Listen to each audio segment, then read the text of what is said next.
नमस्कार. ॲस्टर आधार हॉस्पिटल प्रस्तुत आधार आरोग्याचा आधार तंत्रज्ञानाचा या विशेष कार्यक्रमामध्ये आपल्या सगळ्यांचं स्वागत. आईपण हे सगळ्यात छान, सगळ्यात आनंदी असा आयुष्यातला टप्पा असं आपण म्हणतो. म्हणजे कोणत्याही स्त्रीच्या आयुष्यामध्ये मातृत्व हे तिच्या आयुष्याचं सार्थक झालं अशी समजूत आजही आपल्या समाजामध्ये आहे. पण आईपण निभावणं इतकं सोपं नसतं. आईपण हे समजून घ्यायचं असतं आरोग्याच्या दृष्टीनं, मानसिक दृष्टीनं, संस्काराच्या दृष्टीनं. आणि आपल्या अपत्याला वाढवत असतानाच त्या मातेला स्वतःच्या आरोग्याची काळजी घेणं पण आता तितकंच आवश्यक आहे. पूर्वीच्या काळी मातृत्व येणं आणि आत्ताचं मातृत्व येणं याच्यामध्ये खरंच काही आता मूलभूत फरक होत चाललेले आहेत. कारण एकूणच काळ बदललेला आहे, सायकॉलॉजी बदललेली आहे. आधी करिअर, मग लग्न, मग मातृत्व असा आताचा एक क्रम आहे. आणखीन कधी काही याच आपल्या देशामध्ये बालविवाहसुद्धा व्हायचे की जी अतिशय चुकीची प्रथा होती. पण आता आपण जर बघितलं तर लग्नानंतर मातृत्वाचे अनेक प्रश्न अनेक घरामध्ये पाहायला मिळत आहेत. आज मला याच विषयावरती ॲस्टर आधार हॉस्पिटलमधील 2 तज्ज्ञ डॉक्टरांशी बोलायचे. एकीकडं मातृत्वामधले प्रश्न तर दुसरीकडं वंध्यत्व, मूल न होणं ही सुद्धा अनेक घरामध्ये, अनेक कुटुंबांमधली मोठी समस्या असते. आणि त्याच्यातून होणारी जी काही मानसिक घालमेल असते, कुचंबणा असते, ती पुन्हा वेगळीच असते. त्यामुळं या समस्येकडं आपल्याला जितकं मेडिकल सायन्सच्या दृष्टीनं बघितलं पाहिजे तेवढंच मला असं वाटतं की ते एक सायकॉलॉजिकल पण त्याच्याकडं बघितलं पाहिजे. मातृत्व आणि वंध्यत्व या एकाच नाण्याच्या 2 बाजू आहेत असं पण म्हणता येईल. पण मातृत्व निभावत असताना ते अधिक आनंददायी असावं मातेसाठी पण आणि त्या अपत्यासाठी पण. या अनुषंगानं आज मला जाणून घ्यायचं आहे, चर्चा करायची आहे. आणि त्यासाठी आज आपल्या स्टुडिओमध्ये 2 डॉक्टर आले आहेत. मी स्वागत करतो डॉक्टर मिलिंद तिवले सरांचं. त्याचबरोबर आजच्या चर्चेमध्ये वंध्यत्व या विषयावरती मार्गदर्शन करण्यासाठी आपल्यासोबत आहेत डॉक्टर नंदिता जोशी. तिवले सर, मला तुम्हाला विचारायचं, जसं मी सुरुवातीला म्हटलं की कधी काही आपल्याकडं बालविवाहाची प्रथा होती. अगदी 12व्या वर्षी 14व्या वर्षी मुलींची लग्न व्हायची. आता हेच लग्नाचं वय 25 ते 35 पर्यंत गेलेलं आहे. वय जास्त झाल्यामुळे प्रेग्नन्सीमध्ये काही प्रॉब्लेम येतात का? हो, येऊ शकतातच. कारण हल्ली करिअर ओरिएंटेड मुली असतात, बऱ्याचशा मुलंसुद्धा. त्यामुळे लेट मॅरेजेस होतात. बरेचसे अबाव 30s होत आहेत. तर आता आपण एखाद्या रोगाची जर नॅचरल हिस्ट्री बघितली तर त्यामध्ये 30 नंतरचं वय हे ते आजार होण्याचं पूर्वी नैसर्गिकरित्या हे आजार आपल्या शरीरामध्ये येण्याचं वय झालेलं असतं. अच्छा. त्यात ॲडिशनल प्रेग्नन्सी, त्यात ॲडिशनल सध्या जी काही लाईफस्टाईल मुलांची जी लाईफस्टाईल आहेत ह्या सगळ्यामुळं मातृत्वामध्ये किंवा गरोदरपणामध्ये काही कॉम्प्लिकेशन्स होण्याची शक्यता असते. पण म्हणजे मग तुम्ही आता म्हटलात त्यानुसार लग्न झाल्यानंतर त्या नवऱ्याचं पण आरोग्य अतिशय महत्त्वाचं असतं. नक्कीच. अच्छा, म्हणजे प्रेग्नन्सीमध्ये केवळ त्या मुलीनं किंवा त्या स्त्रीनं आपल्या आरोग्याची काळजी घेऊन चालणार नाही, त्याच्याबरोबरीनं त्या सगळ्यांनीच, पुरुषानं पण घेतलं पाहिजे. घेतली पाहिजे काळजी. बरोबर, सगळ्यांनीच घेतली पाहिजे. अच्छा. पण मला सांगा की आता जेव्हा एक गर्भवती स्त्री असते तेव्हा तुम्ही जनरली त्याचे 3 टप्पे करता. 3 महिन्याचं एक तुमची क्वार्टर किंवा एक ट्राय सेमिस्टर तुम्ही म्हणता. बरोबर. तर त्याच्यामध्ये सगळ्यात रिस्क कुठल्या क्वार्टरमध्ये असते? असं नाही, कारण प्रत्येक टप्प्याचे कॉम्प्लिकेशन्स किंवा प्रॉब्लेम्स हे वेगळे असतात. बरं. त्यामुळे first trimester, second trimester, third trimester म्हणजे पहिले 3 महिने, दुसरे 3 महिने आणि शेवटचे 3 महिने, या तिन्ही ट्रायमेस्टरमध्ये वेगवेगळ्या प्रकारच्या रिस्क असतात. अच्छा. पण बऱ्याच घरांमध्ये मी बघतोय की प्रेग्नन्सीच्या काळामध्ये त्या स्त्रीचं BP वाढलेलं असतं किंवा तिची शुगर वाढलेली असते. हा प्रॉब्लेम कधी येतो? पहिल्याच ट्रायमेस्टरमध्ये येतो? जनरली सेकंड ट्रायमेस्टर म्हणजे दुसरे 3 महिने किंवा शेवटचे 3 महिने. पहिल्या ट्रायमेस्टरमध्ये शक्यतो येत नाही. पण काही काही पेशंटना हे आधीपासून सुद्धा असू शकतं. बरं. म्हणजे आता समजा 35, 36, 37 आता हे IVF तंत्रज्ञानानं लेट प्रेग्नन्सीज होतात. बऱ्याच वेळा त्या स्त्रियांना आधीपासूनच काही हायपरटेन्शन किंवा डायबिटीज ऑलरेडी आलेला असतो. म्हणजे त्यामुळे ते पहिल्या ट्रायमेस्टरमध्ये पण ते अशा पेशंट्समध्ये असू शकतं. पण जनरली प्रेग्नन्सीमुळं जी कॉम्प्लिकेशन्स होतात ब्लड प्रेशरची किंवा डायबिटीसची, ही जनरली सेकंड किंवा थर्ड ट्रायमेस्टरमध्ये जास्त आपण बघतो. डॉक्टर नंदिता मॅडम, आता सर बोलता बोलता IVF म्हटले. गेल्या काही वर्षामध्ये आता IVF हा शब्द सगळ्यांच्याच कानावर पडलेला आहे, सगळ्यांना माहिती झाला आहे. कधी काही टेस्ट ट्यूब बेबी याबद्दल खूप अट्रॅक्शन होतं, त्याच्याबद्दल खूप बोललं जायचं. पण आता टेस्ट ट्यूब बेबी खूप नॉर्मल झालेलं आहे. पण जसं सुरुवातीला मी म्हटलं त्यानुसार एकूण आपली लाईफस्टाईल किंवा एकूणच आपला करिअर ओरिएंटेड आपलं संपूर्ण आयुष्य, त्यामुळे लग्न उशिरा होते. अशा वेळेला वंध्यत्व आणखीन लग्न उशिरा झालं यांचा थेट संबंध जोडता येईल का? हो, नक्कीच. कारण वय जसं वाढत जातं तसं तसं फर्टिलिटी सुद्धा लोकांची कमी होत जाते. त्याच्यामुळे लग्न जर 25-30 वर्षानंतर झालं असेल तर जेनेटिकली किंवा नॅचरली एक तयार व्हायची क्षमता जी मुलींच्यामध्ये कमी होते. ते जे वय आता आपण आधी प्रेग्नन्सीज बघत होतो 22 ते 25 मध्ये नॅचरली प्रेग्नन्सी मिळून जायच्या, कारण लग्न 19-20व्या वर्षी व्हायची. ते एक प्रोड्युसिंग कॅपॅसिटी जर त्यांची कमी होत असेल तर 30 नंतर लग्न झाल्यानंतर नक्कीच त्या हे प्रॉब्लेम फेस करणार आहेत. दुसरं आहे स्ट्रेस लेवल्स आहेत, करिअर ओरिएंटेड आहेत. आम्ही आजकाल असं बघतो की कपल्स लांब लांब राहतात, लॉंग डिस्टन्स रिलेशनशिप्स आहेत. शिवाय हॉर्मोनल इम्बॅलन्स झालेले असतात, कारण लाईफस्टाईल तशी आहे, खाण्यापिणी तशी आहेत. त्याच्यामुळे हा सगळ्यांचा जर गोळाबेरीज केली तर नक्कीच वंध्यत्व किंवा इन्फर्टिलिटीचं प्रमाण आपल्या समाजात वाढलेलं आहे.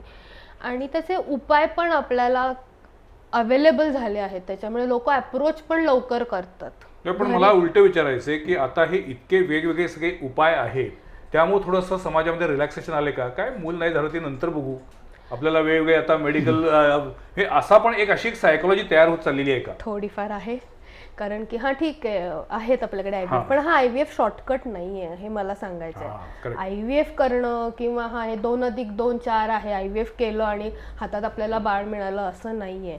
कारण प्रेग्नन्सी मिळणं किंवा प्रेग्नन्सी हेल्दी असणं ह्याच्यासाठी त्या कपलनी फिजिकली आणि मेंटली पण हेल्दी राहायला पाहिजे असं माझं म्हणणं आहे.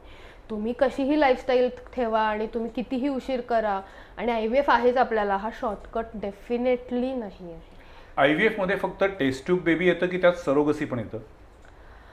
IVF म्हटलं तर त्याच्यामध्ये बरेच प्रकार आहेत. इन्फर्टिलिटी म्हणाला तर बऱ्याच टप्प्यांमध्ये ही ट्रीटमेंट होते. पण साध्या सोप्या भाषेमध्ये ज्यांना मूल होत नाही त्यांच्यासाठी IVF टेक्नॉलॉजीचा वापर करतात. मग त्याच्यामध्ये टेस्ट ट्यूब बेबी हे सगळ्यांना नाव माहिती आहे सुरुवातीला म्हटलं तसं. हो, टेस्ट ट्यूब बेबी हा एक प्रकार झाला. त्याच्यामध्ये IUI पण आपण करतो, कारण बेसिक पासून कुठल्या पद्धतीची ट्रीटमेंट त्या कपलला योग्य आहे हे आपल्याला त्यांना इन्व्हेस्टिगेट करून बघावं लागतं.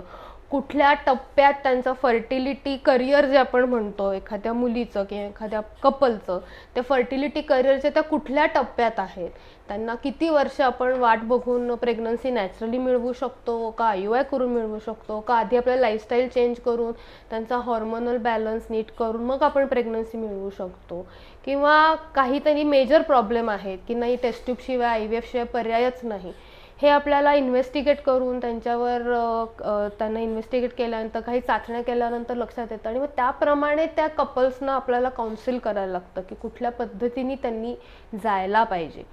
कारण की टेस्ट ट्यूब बेबी हे मी असं नाही म्हणते की आमच्याकडे जेव्हा कपल येतं ते इच्छा घेऊन येतं, मूल हवे ही इच्छा, हा आजार नाहीये.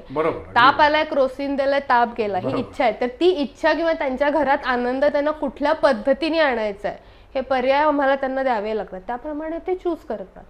पण मला एक क्युरिओसिटीचा प्रश्न आहे की जेव्हा एखाद्या कपलमध्ये मूल होत नाहीये तेव्हा ते कपल तुमच्याकडे येतं, त्यावेळेला जनरली आपल्या समाजात अजूनही त्या स्त्रीकडे बघण्याचा दृष्टिकोन हा थोडासा असा एक सदोष असतो. पण तुमचा आतापर्यंतचा अनुभव बघितला तर त्याच्यामध्ये पुरुष पण तितकाच जबाबदार असू शकतो का? नक्कीच, दोघही पेशंट असतात आमचे. पण मग तुम्ही दोघांनाही तपासता, हो. मेडिकली तपासता का? हो, दोघांच्याही चाचण्या कराव्या लागतात, दोघांनाही टेस्ट ट्रीटमेंट द्यायला लागते, दोघांनाही अँटॉक्सिडंट डाएट किंवा जे काय सप्लिमेंट्स द्यावे लागतात ते दोघांनाही द्यायला लागतात. कारण गर्भ राहणं हे दोघांच्याकडून येणारी गोष्ट आहे. ते दोन्ही जर एग आणि स्पर्म जर हेल्दी असेल तरच तो गर्भ हेल्दी राहणार आहे.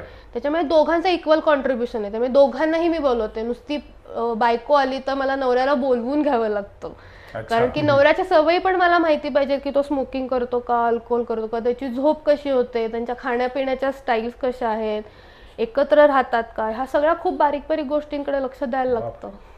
पण मग त्याच्यासाठी तुम्हाला थोडंफार काउन्सिलिंग पण करावं लागत असेल? भरपूर. Counselling is a main part.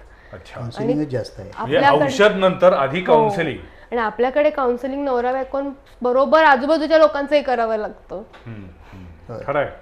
आजकाल अजूनही आपल्याकडे एखाद्या स्त्रीला किंवा एखाद्या कपलला मूल होत नाहीये म्हटल्यानंतर बघण्याचा दृष्टिकोन अजूनही का कुणास ठाऊक पण काहीतरी तिरकस असतोच.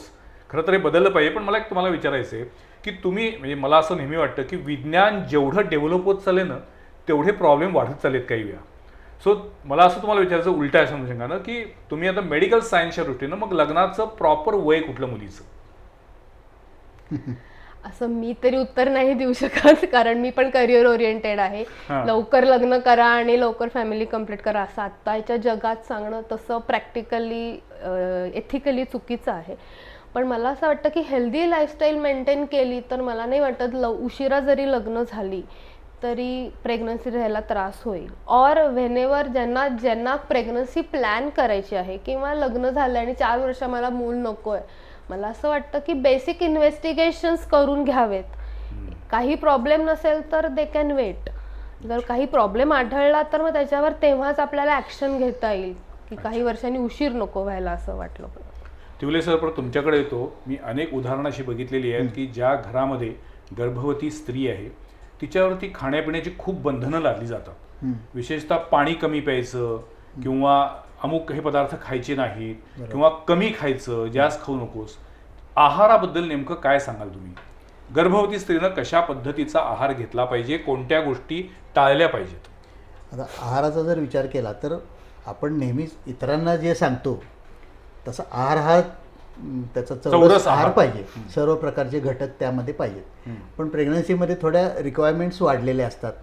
आतमध्ये एक जीव वाढत असतो त्यामुळे त्यालाही न्यूट्रिशन मिळावं लागतं.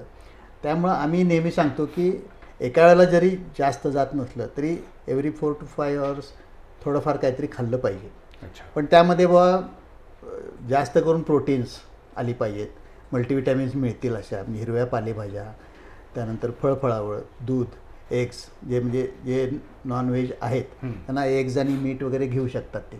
तसा कुठला पदार्थ चालत नाही असं काही गरोदरपणामध्ये नाही आहे. आवडीनुसार ते खाऊ शकतात. फक्त एवढाच एक विचार करायला लागतो की सर्व प्रकारचे अन्नघटक त्यामधून मिळाले पाहिजे. तुम्ही स्त्रीरोग तज्ज्ञ आहात गायनाकॉलॉजिस्टमध्ये. पण मला सांगा की आपण प्रेग्नन्सीमध्ये बद्दल बोलतोय पण त्याच्याच बरोबरीनं गेल्या काही वर्षामध्ये सिस्ट आणि फायब्रॉइड हे शब्द कानावर पडत आहेत. म्हणजे हे नेमके काय आहेत आणि ते का उद्भवत आहे? कारण त्याचं प्रमाण वाढत चाललेलं आहे. सिस्ट म्हणजे जनरली सिस्ट असतं हे ओव्हेरियन सिस्ट असतं, म्हणजे स्त्रीबीज कोशामध्ये सिस्ट तयार होतात. आता ह्या सिस्टमध्ये पुन्हा 2 प्रकार असतात. सिस्ट म्हणजे गाठ असते का एक प्रकारची? पाण्याने भरलेला फुगा म्हणा. सिस्ट म्हणजे आतून पोकळ असतं, ते आतमध्ये एकतर पाणी असतं किंवा इतर काही सिव्हाशियस मटेरियल सारखं असं असू शकतं. त्याला अशी वॉल असते. ते का तयार होतं ते आता काही वेळा म्हणून ते सांगतो मी तुम्हाला की त्यामध्ये पुन्हा प्रकार आहेत, फिजिओलॉजिकल आणि काय म्हणतात त्याला न्यूओप्लास्टिक. फिजिओलॉजिकल म्हणजे आता स्त्रीबीज जेव्हा तयार होत असतं तेव्हा प्रत्येक स्त्रीच्या प्रत्येक महिन्यामध्ये हे स्त्रीबीज तयार होताना एक असा फुगाच पाण्याचा तयार होतो. त्यामध्ये आतमध्ये स्त्रीबीज असतं. ते एका ठराविक साईजला फुटलं झालं की ते फुटतं आणि त्यातून स्त्रीबीज बाहेर पडतो. पण काही वेळा हे स्त्रीबीज बाहेर पडत नाही आणि ते फुगत राहतं. त्यामुळे ते मोठे त्याचे सिस्टचा साईज होतो. पण जनरली असं म्हणतात की लेस दॅन 6 सेंटीमीटर्स किंवा 5 to 6 सेंटीमीटर्स हे generally we consider as physiological आणि वी ऑब्झर्व देम. आणि if it is more than 6-7 centimetres then we have to investigate. म्हणजे आपण त्यासाठी काही तपासण्या केल्या पाहिजेत की हे न्यूओप्लास्टिक म्हणजे कॅन्सरची आहे का किंवा बिनाईन पण असू शकतात. त्यासाठी तपासण्या काही कराव्या लागतात आपल्याला. आणि फायब्रॉइड म्हणजे काय? आणि फायब्रॉइड म्हणजे गर्भाशयाचे जे स्नायू असतात, गर्भाशयाच्या स्नायूंपासून बनलेली गाठ, ती जनरली सॉलिड असते. इट इज नॉट सिस्टिक, पोकळ नसते ती. ते गर्भाशयाचे वेगवेगळ्या भागांमध्ये ते गाठी होऊ शकतात. पण फायब्रॉइड हे जीव घेणं असू शकतं का? जीव जर लवकर डायग्नोसिस झालं तर त्याची ट्रीटमेंट देऊ शकतो आपण. पण त्याला ऑपरेशन करून ते काढणं हा एक पर्याय की औषधं देऊन पण ते नष्ट होऊ शकतं? असतात तशी औषधं आहेत पण त्याचा थोडे दिवस आपण देऊन ट्राय करू शकतो. पण किंवा मग आता हल्ली तंत्रज्ञान सुधारलेलं आहे, दुर्बिणीद्वारे म्हणजे लॅप्रोस्कोपीनं वगैरे ह्या गाठी काढता येतात. इव्हन सिस्ट सुद्धा.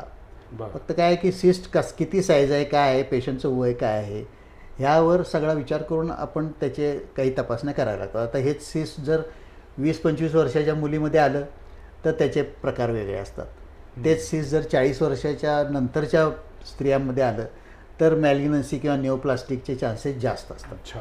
कारण 40 वर्षांच्या पुढे जनरली स्त्रीबीज तयार व्हायची प्रक्रिया मंदावलेली असते. त्यामुळे हे जर सिस्ट होत असेल तयार त्या वयामध्ये सुद्धा तर ते कदाचित निओप्लास्टिक म्हणजे कॅन्सर वगैरे असं असू शकतो. त्यासाठी सगळ्या आपण तपासण्या करू शकतो. लहान स्टेजमध्ये आपल्याला डायग्नोसिस झालं तर आपण ते काढून ड्युरिंग सर्जरीसुद्धा फ्रोझन सेक्शनला आपण पाठवू शकतो. फ्रोझन सेक्शन म्हणजे एक प्रकारचं ती बायोप्सीज आहे.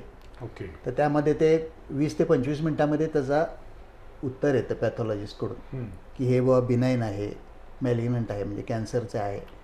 तर त्याप्रमाणे आपण पुढच्या स्टेप्स घेऊ शकतो. सर्जरी चालू असतानाच आपल्याला कळतं, मग आपण पुढच्या स्टेप्स त्यामध्ये घेऊ शकतो. पण हे म्हणजे जी माता आहे किंवा एकदा जिची प्रेग्नन्सी होऊन गेलेली आहे त्याच स्त्रियांच्या बाबतीत असं सिस्ट होऊ शकतं की तरुण वयात? असं काय तरुण वयात पण होतात. अच्छा. तेच सांगितलं, तरुण वयात होणारे सिस्टचे प्रकार वेगळे आहेत किंवा इव्हन निओप्लास्टिक सुद्धा असतात. पण त्याचे जनरली एम्ब्रिओजेनिक सिस्ट असतात ते जास्त, म्हणजे जन्मतः काही पेशी तिथं असतात आणि त्या पेशीनंतर काही कारणास्तव वाढीला लागतात आणि त्याचं सिस्ट तयार होतं किंवा त्याची गाठ तयार होते. एम्ब्रिओजेनिक सिस्ट म्हणतो, त्याचं प्रमाण त्या वयामध्ये जास्त आहे. अच्छा. आता एक ऍड हो प्लीज. एंडोमेट्रोसिस नावाच्या ज्या सिस्ट असतात त्या पण ज्यांना प्रेग्नन्सी राहत नाहीये किंवा ज्यांना पेनफुल पिरियड्स येत आहेत त्यांच्यामध्ये त्यांचं प्रमाण आजकाल खूप प्रमाणात दिसायला लागलं एंडोमेट्रोसिस. तर त्याची सर्जरी करून सुद्धा आपल्याला मग नंतर प्रेग्नन्सीसाठी प्रयत्न करावे लागायची. ही सर्जरी झाल्याशिवाय आपण प्रेग्नन्सीची ट्रीटमेंट देऊ शकत नाही. किंवा जसं आपण म्हणलो की आता लग्नाचं वय वाढलंय, प्रेग्नन्सीचा प्रयत्न उशिरा करतो, त्यामुळे कधी कधी फायब्रॉइड घेऊन पण मुली येतात. मग कधी कधी फायब्रॉइड काढून सुद्धा आपल्याला प्रेग्नन्सीची ट्रीटमेंट त्यांना द्यावी लागते आणि मग नंतर बेबीज डिलिव्हरी करतो. पण हे सिस्ट किंवा फायब्रॉइड निर्माण होण्याचं नेमकं कारण काय? Hormonal imbalance. येस, लाईफस्टाईल आहे हा एक प्रकार. पण हॉर्मोनल इम्बॅलन्स आपण इस्ट्रोजन, आपण जे म्हणतो की बायकांचे 2 मेन हॉर्मोन आहेत, इस्ट्रोजन आणि प्रोजेस्ट्रॉन. तर इस्ट्रोजन हॉर्मोनचं प्रमाण जर आवाक्याच्या बाहेर झालं किंवा तिथे इम्बॅलन्स झाला, प्रोजेस्ट्रॉन हॉर्मोन सिक्रेट नाही झालं शरीरामध्ये, तर फायब्रॉइड होणं, एंडोमेट्रोसिस होणं, सिस्ट होणं, ॲडिनोमायोसिस होणं, असे जे प्रकार आजार आजकाल कानावर येतात त्याचं प्रमाण हे ह्याच्यामुळे वाढले. किंवा बॉडी फॅट कॉम्पोजिशन, आपल्या शरीरातलं body fat composition, fat percentage वाढलं तरी इस्ट्रोजन लेवल्स आपल्या बॉडीतल्या शरीरातल्या वाढतात आणि त्याचा परिणाम म्हणून ह्या गोष्टी घडतात. आणि टिपिकल पेरीमेनोपॉज 35 नंतरच्या बायकांना हे जास्त वाढलेलं आहे. पण आता तुम्ही आता जे उत्तर दिलं ते डॉक्टर म्हणून दिलं. आता मी तुम्हाला प्रेक्षकांच्या अँगलनं प्रश्न विचारायचा आहे की हल्ली अगदी चेहऱ्यावरती पिंपल्स आले तिथून पासून ते मेनोपॉज पर्यंत अनेकदा असं म्हटलं जातं की हार्मोनल इम्बॅलन्स आहे त्या स्त्रीमध्ये. पण मुळात हार्मोनल इम्बॅलन्स होतो का? कशामुळे होतो? हॉर्मोनल इम्बॅलन्स ह्याच्यामुळे होतो की महिन्याला एक तयार नाही झालं, महिन्याच्या महिन्याला अंड तयार नाही झालं तर हॉर्मोनल इम्बॅलन्स होतो. आता अंड न तयार व्हायची कारणं काय, तर जेनेटिकल म्हणजे अनुवंशिक असेल किंवा त्यांची लाईफस्टाईल असेल किंवा त्यांना PCOD किंवा असा काही आजार असेल किंवा त्यांचं वय जास्त असेल. पण हॉर्मोनल इम्बॅलन्स आहे की जे सायकल आहे की अर्ध सायकल बाईचं पाळी आल्यानंतर पहिला सायकल इस्ट्रोजेन हा हॉर्मोन असतो, बीज फुटल्यानंतर प्रोजेस्ट्रॉन हे हार्मोन असतं. पण महिन्याच्या महिन्याला अंड तयार नाही झालं तो प्रोजेस्ट्रॉन हार्मोन येत नाही, इस्ट्रोजेन वाढत राहतं आणि मग हे सगळे आजार होतात.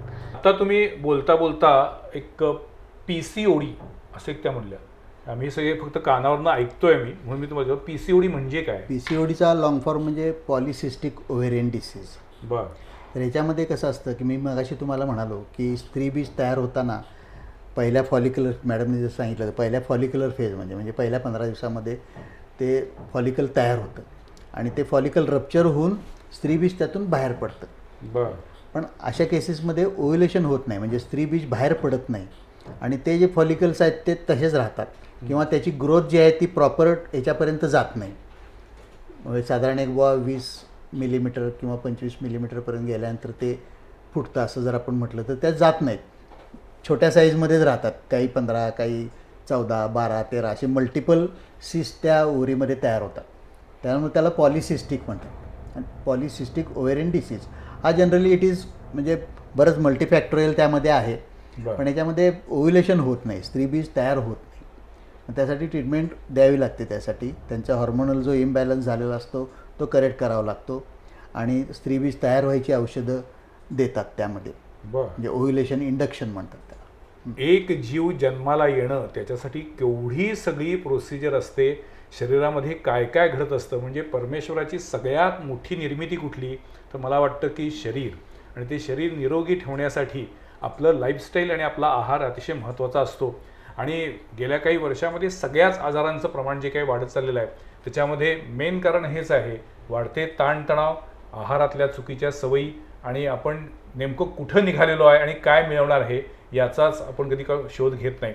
एनिवे, मला तुम्हाला विचारायचं आहे की गेल्या काही वर्षामध्ये वंध्यत्वाचं प्रमाण वाढते, तर या वंध्यत्वाचं प्रमाण वाढत असताना ते प्रमाण कमी करण्यासाठी आपण लाईफस्टाईलमध्ये बदल केले पाहिजे सगळंच सांगतात, पण म्हणजे नेमकं काय केलं पाहिजे हे कोण सांगत नाही. चुकीची लाईफस्टाईल म्हणजे रोज खाताना आपल्या पानात आपण काय खातो ह्याच्याकडे लक्ष गेलं पाहिजे. फक्त जिभेसाठी आपण खातो आहोत का आपल्या शरीरासाठी खातो ह्याचा पहिला विचार केला पाहिजे. त्याच्यामुळे बॅलन्स्ड मील, जे सरांनी सांगितलं की proteins, carbohydrates, vitamins, healthy fats, हे सगळं आपल्या आहारात यायला पाहिजे. आपण इंडियन फूड हेल्दी फूड म्हणतो, पण जे व्हेजिटेरियन जे असतात किंवा मोस्टली इंडियन फूड हे आपल्याकडे कार्बोहायड्रेट बेस्ड झाले. आपल्या प्रोटीनकडे थोडंसं दुर्लक्ष करतो. प्रोटीन म्हणजे नॉनव्हेजच खायला पाहिजे असं नाही. व्हेजिटेरियन पण ऑप्शन्स खूप छान आहेत जे आपल्याला शरीराला खूप फायदा पण देऊन जातात. त्याच्यामुळे तुमच्या ताटात तुम्ही काय घेताय हे बघितलं पाहिजे. दुसरी गोष्ट, तुम्ही दिवसातले किती तास तुमच्या फिटनेससाठी घालवताय, तुम्ही किती ॲक्टिव्ह आहात हे बघितलं पाहिजे. कारण सिडेंटरी लाईफस्टाईल खूप प्रमाण वाढलं आहे. त्याच्यामुळे जेव्हा पेशंट येतो तेव्हा त्यांचा होलिस्टिक पूर्ण आपल्याला बघायला लागतो की 20व्या वर्षी त्या बाईच्या शरीरात मसल मास किती आहे ह्याच्याकडेही लक्ष द्यायला पाहिजे की तिची किती ॲक्टिव्हिटी दिवसातनं होतीये. व्यायाम सांगावाच लागतो. प्रेग्नन्सीत सुद्धा, प्रेग्नन्सी मिळवायच्या आधी सुद्धा आणि प्रेग्नन्सी नंतर सुद्धा. त्याच्यामुळे आपल्याकडे कधी कधी असतात की प्रेग्नंट बायकांना पेशंट म्हणून ट्रीट केलं जातं. असं न करता त्यांना ॲक्टिव्ह राहू देत, त्यांना मुद्दामून व्यायाम करू देत. आम्ही आहोत त्यांना गायडन्स द्यायला की प्रेग्नन्सी सुद्धा तुम्ही काय व्यायाम करू शकता हे आम्ही शिकवू. नाही, कधी काही म्हणजे मला हा आवर्जून प्रत्येक गायनाकॉलॉजिस्टला मी प्रश्न विचारतो की ज्यावेळी डॉक्टर असे गायनाकॉलॉजिस्ट म्हणून नव्हते त्यावेळेला एखादी दाई किंवा एखादी सुईण हीच त्या बाळाचा जन्म करण्यासाठी, जन्म होण्यासाठी मदत करायची. त्यावेळी असं कुठलंही शास्त्र नव्हतं.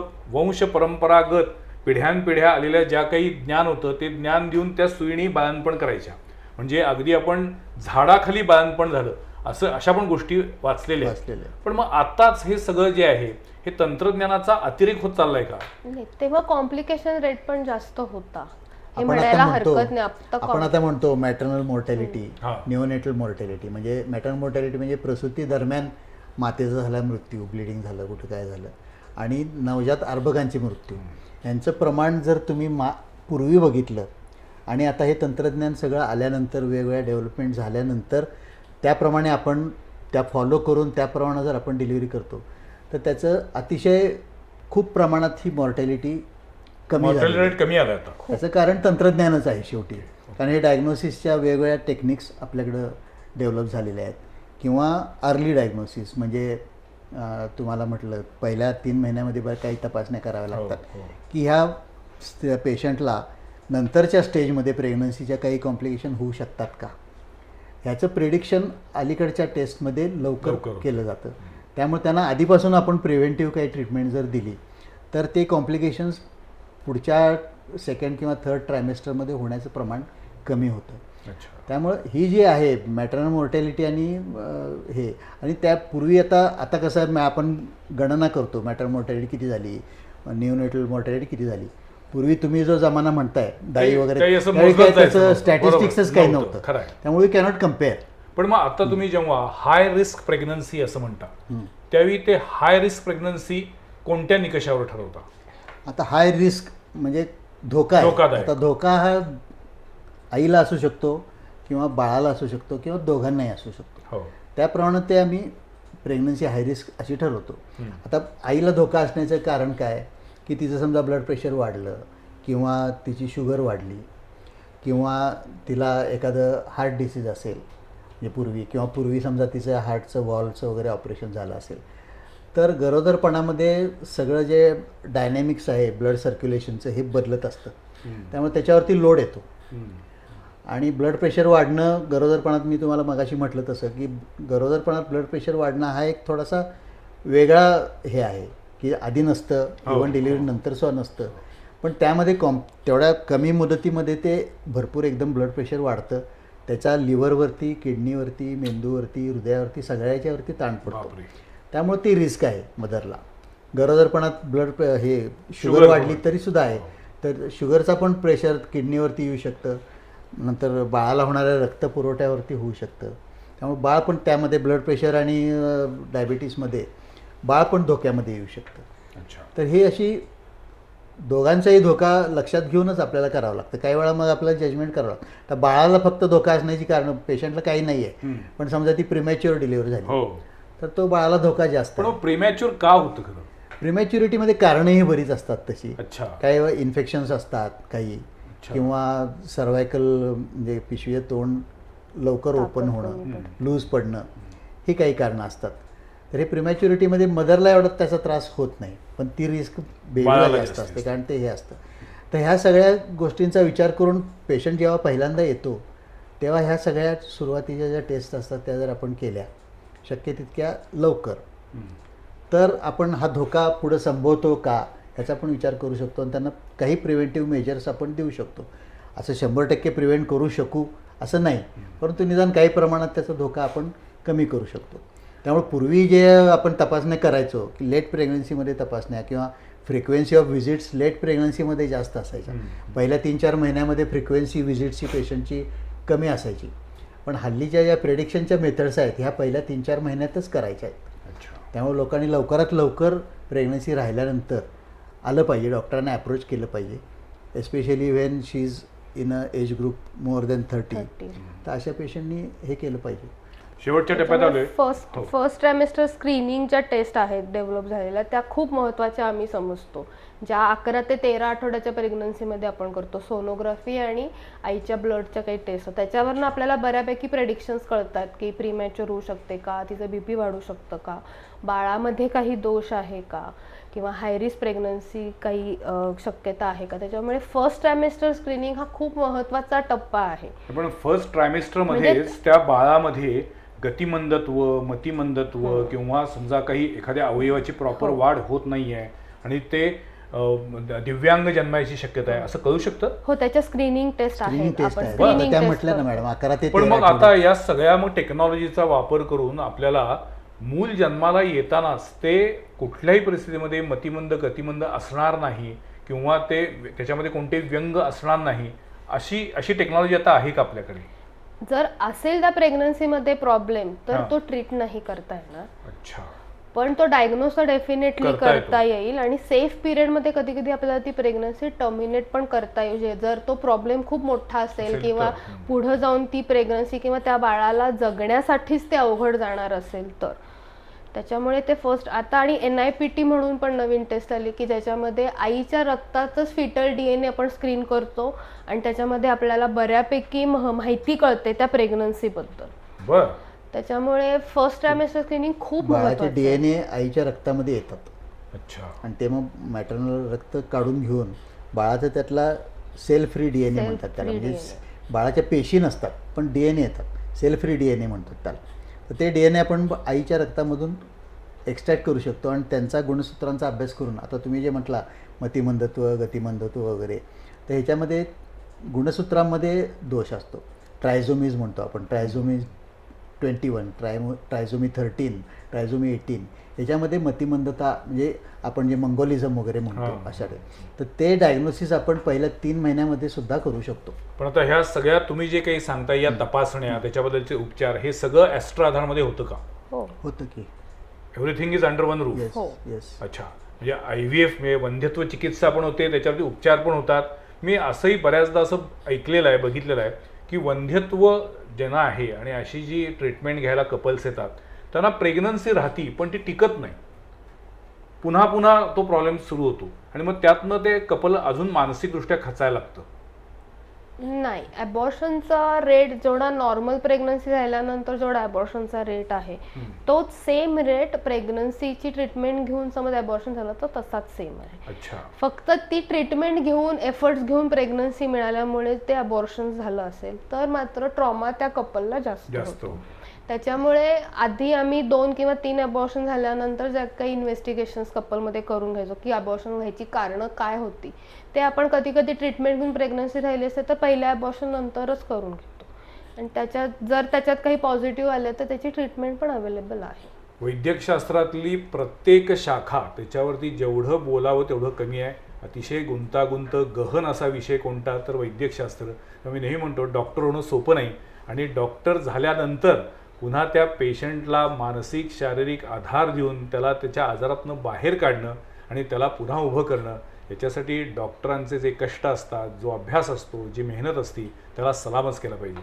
आज ॲस्ट्रा आधार हॉस्पिटलमधील डॉक्टर मिलिंद तिवले सर आणखी नंदिता जोशी मॅडम यांनी अतिशय क्लिष्ट गुंतागुंतीच्या अशा विषयांना सोपं करून सांगण्याचा प्रयत्न केला आहे. मला असं वाटतं की तुमच्या मनातले अनेक प्रश्न अजूनही बाकी असतील तर त्यासाठी पुन्हा आपण त्यांना बोलवू, पण आपल्या मनातल्या अनेक शंका दूर करण्याचा आजच्या या एपिसोडमधनं आम्ही प्रयत्न केला. आज या एपिसोडमध्ये डॉक्टर तिवले सर आणि डॉक्टर जोशी मॅडम आपण सहभागी झालात याबद्दल आपले खूप खूप आभार. थँक्यू. धन्यवाद.